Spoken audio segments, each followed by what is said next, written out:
You don't remember Howard Dean. Howard Dean was a Democrat. I think he was going for the Democratic nomination maybe 2003 or 2004. And he got real worked up at one rally, and he went into, we're going down to Washington and Oregon and Arkansas and Washington and Oregon and literally like that. Within a day he was done. Within a day he was memed. He was all over the front page of everything. And the next week he was on the Chappelle show with Dave Chappelle dressed up as him doing that exact same speech and just saying "blah" like 500 times, which is still available online for you to watch. It's still funny. Like, that's it. He was done. One mistake. He got carried away. He showed a little bit of human emotion because he was all excited about all those people cheering for him. And it was lights out for Howard Dean. Okay?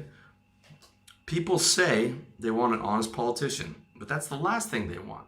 Howard Dean showed a tiny little bit of honesty. He was gone. Okay? If a politician expressed his feelings naturally, he wouldn't have a prayer of getting elected, right? He wouldn't have a prayer. Every opinion that a politician that releases has to go through a focus group and has to go through an army of strategists. It has to be polled. He has to see how he's doing in the poll. He has to see what his candidate's opinions on that. He can't just say something out of his mouth. He can't just say the truth and get elected. It's not possible. Okay? So it has to all be filtered through those multiple lenses, and then come out of a presidential sounding persona. If you want to see an example of a flawless presidential persona, look no further than Barack Obama. Okay, regardless of his politics, here at RLD, we don't care about politics at all. We don't focus on it. He was the slickest politician of our lifetime. Poised, confident, level-headed. No scandals in his personal life that we heard about. Dignified, great vocabulary, always could answer a question without getting upset. I mean, next to him it would be Bill Clinton, but Bill Clinton always kept getting caught because he could control the presidential persona on camera, but he couldn't control it off camera, whereas Obama could. And his persona combined with his speaking abilities literally had people lining up to literally worship him. If you look at his first campaign, when he was talking about hope and change, there are people in the stands crying and weeping and wailing and bowing down at the power of his persona and the way that he was able to create that campaign. Okay, so that's the idea of the generation of the persona and how we take it into adulthood and how it's on display in our culture. But now I want to talk about, so you got a general idea for it, how the persona hurts you, okay? And the first way that your persona hurts you is when you confuse your character with yourself, okay? So by the time you've reached adulthood, right, you've been taught by your parents and your peer group and your friends and everybody that through shame and acceptance, you have to maintain this persona at all costs. And when you take it into the corporate world, it solidifies and you're working at it 40 hours a day.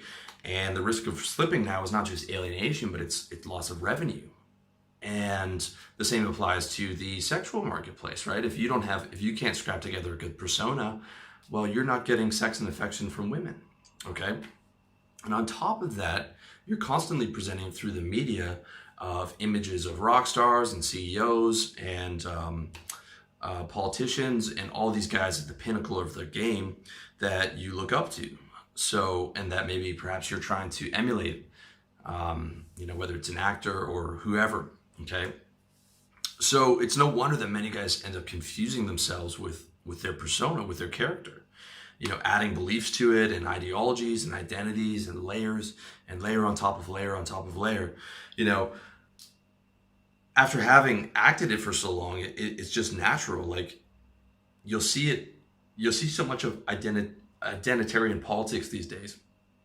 It's part of why I keep telling you guys that you don't need the ideologies, you don't need these identities. You got guys who are identifying as vegan or bodybuilder or vegan bodybuilder or businessman as what they actually are, okay?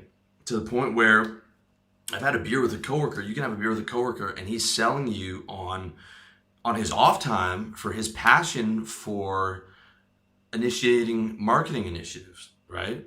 That's what he's talking about in his off time, as if he would still be working at Dunder Mifflin, you know, if he wasn't getting paid. Like, he's confused himself that's actually what he's most passionate about, that he's talking about it with his off time, right? Instead of you know, admitting that he wouldn't be there if he wasn't getting a paycheck, and that in reality he'd be rather spending his time with his loved ones, or having sex with a hot girl, or drinking with his buddies. You know, that's the reality of it. Okay. Because the persona takes so much effort to maintain, it's so sensitive to attacks that most guys actually end up less happy in adulthood than they were in childhood, which is so messed up, because think about all the work that we put into it. Most guys go through 20 years of school, and then they go through university, and then it's slugging it out in the corporate world. And it's like all of this for, like, you're less happy than you were when you were a little kid, when you had nothing and you ran around with snot on your face and your hair was all matted down because you're sweating all day, and you don't wash your dirty feet and you drag them through the house, right? You're happier then, okay? And, you know, it's really messed up, but that's the reality. And even worse than a guy confusing himself with his character is when basically the shameful instincts and emotions that don't fit his persona are denied and repressed, forming what Jung calls the shadow self, okay? And the shadow self is the part of your persona that's not you, or that you say is not you, right? Okay, if you're the corporate family man, if that's your persona, and you've identified with that persona, like you've confused yourself with that character, then you're not supposed to have thoughts like, I want to fuck the shit out of the 19-year-old receptionist at work. Or when you're driving, get the fuck out of my way, learn how to drive, cocksucker. Or I want to crack my keyboard over my punk boss's head every single day, okay? But we have those thoughts, okay? You probably had some of those thoughts. I certainly have. I don't indulge the violent thoughts, but they're definitely there. And I don't try and fuck every good-looking girl I see, but the impulse definitely comes up. If I see a hot girl, my eyes will turn naturally. I'll perk up a little bit. I'll check over there to see what's going on. Okay. And at one point, I was ashamed of those thoughts. Now, I accepted my shadow self pretty early, you know, around 14, 15, 16. But at one point, I denied those thoughts, right? I was like, no, I'm a good boy. Those aren't mine. Those are just bad thoughts coming to me. That's not me, okay? They didn't fit my persona. I was a good boy, but those thoughts are as real as all the kind and loving thoughts that I have, okay? They just didn't fit the narrative. Now, of course, I'm not advocating you guys indulge your violent instincts. I'm just bringing this all to your awareness, and trying to create that opening for you and create that space for you to be able to understand it, and then to be able to make the persona work for you.